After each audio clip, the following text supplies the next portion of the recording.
Assalamualaikum friends, কেনে আছে আপোনালোক? আশা কৰোঁ সকলোৰে ভালে আছে। ইয়াতে মই ভালে আছো।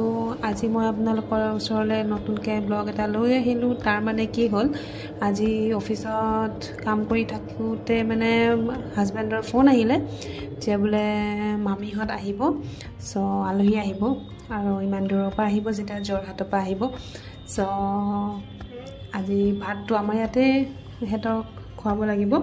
চ' তাৰ কাৰণে ভাবিলোঁ মানে পটাপট কামখিনি কৰি এটাই ঘৰলৈ গৈ কেইটামান ৰেচিপি বনাব লাগিব, যিহেতু মামী ইমান দিনৰ মূৰত আহিছে। আৰু এনেও দিয়কচোন, কোনোবা আলহী আহিলে কিমান এটা ফূৰ্তি লাগে নহয় জানো। মানে মই মানে অফিচত আছোঁহে আৰু মানে পটাপট কেনেকৈ কামখিনি কৰি এটাওঁ আৰু ঘৰলৈ যাওঁ সেইটোহে লাগিছে আৰু। তাৰপৰা পটাপট যেতিয়া কামখিনি কৰি এটালোঁ, ভাবিলোঁ যোৱা সময়ত মাছ লৈ যাম বুলি ভাবিলোঁ, ডিচাইড কৰি ল'লোঁ। মানে মই অফিচত বহি মানে ডিচাইড কৰি ল'লোঁ মানে কি কি ৰেচিপি হ'ব, কি কি আইটেম হ'ব, মেনুখনত কি কি থাকিব। আৰু এইফালে হাজবেণ্ডেও পূৰা মানে ষ্টাৰ্ট কৰি দিলে তৈয়াৰী।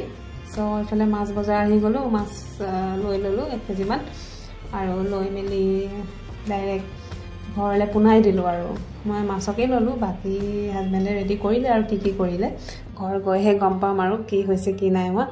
বাকী এইফালে ৰাস্তাত গৈ আৰু ভাবি আছোঁ আৰু ভালেই হ'ব, বহুত দিনৰ মূৰত লগ পাইছোঁ যেতিয়া। এইফালে আহি গ'লোঁ বজাৰ লৈ পেলাই আৰু চাওঁচোন হাজবেণ্ডে কি কৰি আছে।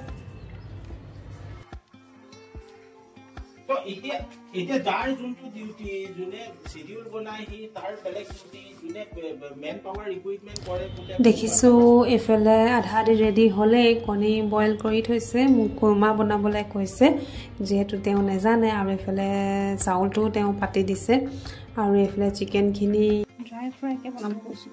এতিয়া আৰু শুকাই যাব, আস্তেকে হেৰি দি দিলে তেতিয়া শুকাই যাব।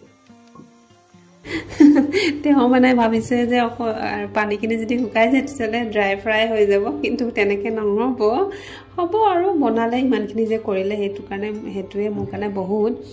চ' এতিয়া মই যাওঁ, ফ্ৰেছ হৈ লওঁ আৰু ফ্ৰেছ হৈ মেলি ৰেডি হৈ আহোঁগৈ।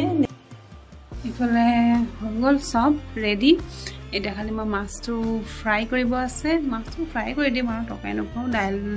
দালি বনোৱা হৈছে, এতিয়া তেতিয়াহ'লে মই চেঞ্জ কৰি লওঁ। এইফালে আহি গ'লোঁ মাছ ধুবলৈ বুলি, আৰু মাছটো ভালকৈ যিহেতু ধুব লাগিব, মাছৰ মানে পানীখিনি যাতে ৰঙা তেজ হৈ নাথাকে, একদম চাফাকৈ ধুব লাগিব। আৰু মাছৰ সেইটো নিয়মেই, চাফাকৈ ধুলেহে মাছ যিমান চাফা হয় সিমান টেষ্টি হয়। চ' সেইটো কাৰণে মই ভালকৈ চাফাকৈ ধুই ল'লোঁ। আৰু এইফালে হাজবেণ্ডো নামাজ পঢ়িব আছে যিহেতু, আৰু তেওঁ নামাজৰ কাৰণে ৰেডি হ'বলৈ গৈছে। আৰু বাকী যি হওক আধা আধি কামটো মোৰ হৈয়ে গ'ল। আৰু এইফালে মাছখিনিৰ কাৰণেও মই আজি আপোনালোকক এটা কণীৰ কুৰ্মাও দেখাবলৈ আগবাঢ়িছোঁ। আৰু কণী কুৰ্মাও কেনেকৈ বনাই ৰেচিপিটো আজি আপোনালোকক দেখাই দিম, লগতে মাছো ফ্ৰাই কৰি ল'ম, চব একেলগে কৰি ল'ম। আৰু এইফালে মাছখিনি ধোৱা ৰেডি হৈ গ'ল। আৰু মই মাছত ইমান এটা বস্তু নিদিওঁ, খালি আৰু হালধি নিমখ দি সেনাই পেলাই ডাইৰেক্ট ফ্ৰাই কৰিম আৰু এইখিনি। মোৰ লাভিং হাজবেণ্ডটো ফাইনেল টাচ দিছে। মাৰখিনি মই নোৱাৰিম বুলি বেচেৰাটোৱে মাৰখিনি মানে কাঢ়ি থৈ গৈছে। আৰু এতিয়া তেওঁ নামাজ পঢ়িবগৈ। আৰু এইফালে মই মাছখিনি আধা আধি মানে হৈ গ'ল আৰু মেৰিনেশ্যন হৈ গ'ল। এইফালে মই পিঁয়াজখিনি পটাপট কাটি লৈছোঁ। পিঁয়াজখিনি মই কি কৰিম, নেমু আৰু নিমখ চেপি পেলাই ধুনীয়াকৈ মানে চাটনিৰ নিচিনা বনাম। সেইখিনি ভাজি ফ্ৰাই একো নকৰোঁ, জাষ্ট মানে তাত নিমখ দিম আৰু আপোনাৰ নেমু টেঙা চেপি দিম, বাকী মাছৰ লগত মানে গাৰ্নিছ কৰি দিম।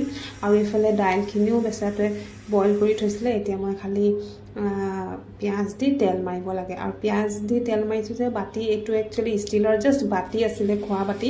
মই মানে এইটো হেৰিয়ে বনাই পেলালোঁ, এইটো কি কয় টাৰ্কা পেনে বনাই পেলালোঁ দেই। আপোনালোকেও ট্ৰাই কৰিব, যদি মানে টাৰ্কা পেন ভাঙি গৈছে, মোৰখন ভাঙিলে একচুৱেলি, সেইটো কাৰণে মই এই বাতিটোৱে টাৰ্কা পেন বনাই পেলালোঁ, মানে এইটো আইডিয়া লগালোঁ আৰু। তাৰপিছতে এইফালে কেৰাহী ল'লোঁ। এতিয়া মই কণী কুৰ্মাখিনি বনাম। একচুৱেলি কণী কুৰ্মা মই পাহৰি পেলাই মিঠাতেল দিলোঁ, কিন্তু একচুৱেলি ৰিফাইন তেল দিব লাগিছিলে। কুৰ্মাত সদায় ৰিফাইন তেলেই লাগে, মই মিঠাতেল দিলোঁ।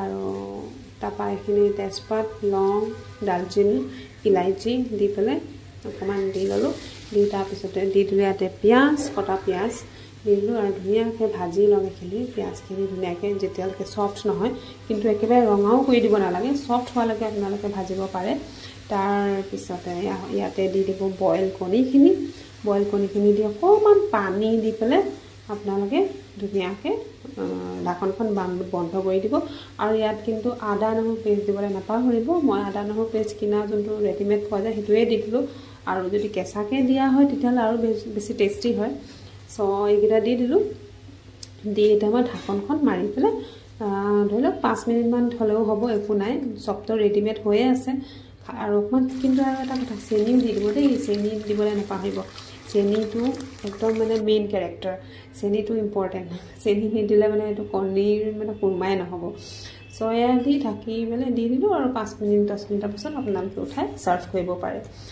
আৰু বাকী ইমানেই ৰেচিপিটো বাকী আজি যদি কোনোবা নতুনকৈ আহিছে মোৰ চেনেলটো ছাবস্ক্ৰাইব কৰি দিব আৰু মোৰ চেনেলটো প্লিজ ছাপোৰ্ট কৰিব আপোনালোকৰ দুৱাতে মই আগবাঢ়ি গৈছোঁ বহুতখিনি মই আগবাঢ়িছোঁ আৰু আপোনালোকে এনেকৈ মৰম দি থাকিব মোক আৰু এইফালে মাছখিনি ফ্ৰাই কৰি লৈছোঁ মাছখিনি ফ্ৰাই কৰি মই চিপছো খাইছোঁ একচুৱেলি কি জানে নাই এইটো চিপছ আয়ানৰ মানে মোৰ বেটাৰ কাৰণে আনিছিলে আয়ানৰ কাৰণে আনিছিলে মামীয়েকে আৰু এটা চকলেট আনিছিলে কিন্তু মানে কি হ'ল সি মানে তাক যে নিদিওঁ যে চিপছ খাবলৈ সেইটো কাৰণে তাৰ আদতে নাই মানে আদতটো এৰাই মানে আদত মানে কি তাক জন্মৰ পৰা আমি চিপছে দিয়া নাই খাবৰ কাৰণে আৰু মই মানে ট্ৰাই কৰোঁ যে যিমান আনহেল্ডি বস্তু আছে সব বস্তু আনহেল্ডি বস্তুবিলাক আয়নৰ পৰা দূৰতে ৰাখিবলৈ চেষ্টা কৰোঁ যিমান দিন মই পাৰোঁ যিমান দিন মোৰ কণ্ট্ৰলত আছে আয়ন সিমান দিন মই ট্ৰাই কৰোঁ বাকী ডাঙৰ হ'লেতো সি খাবই যোনটো মন যায় সি কৰিবই সেইকাৰণে যিমান দিন আমাৰ কণ্ট্ৰলত আছে সিমান দিন মানে চেষ্টা কৰোঁ যে আনহেল্ডি বস্তুৰ পৰা বা বেয়া বস্তুৰ পৰা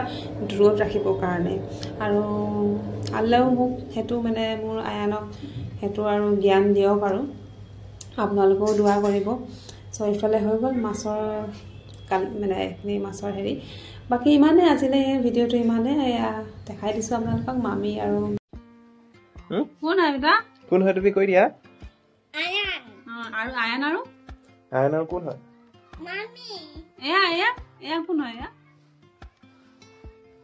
মই কোন হয় কাৰ কোচত উঠিছা তুমি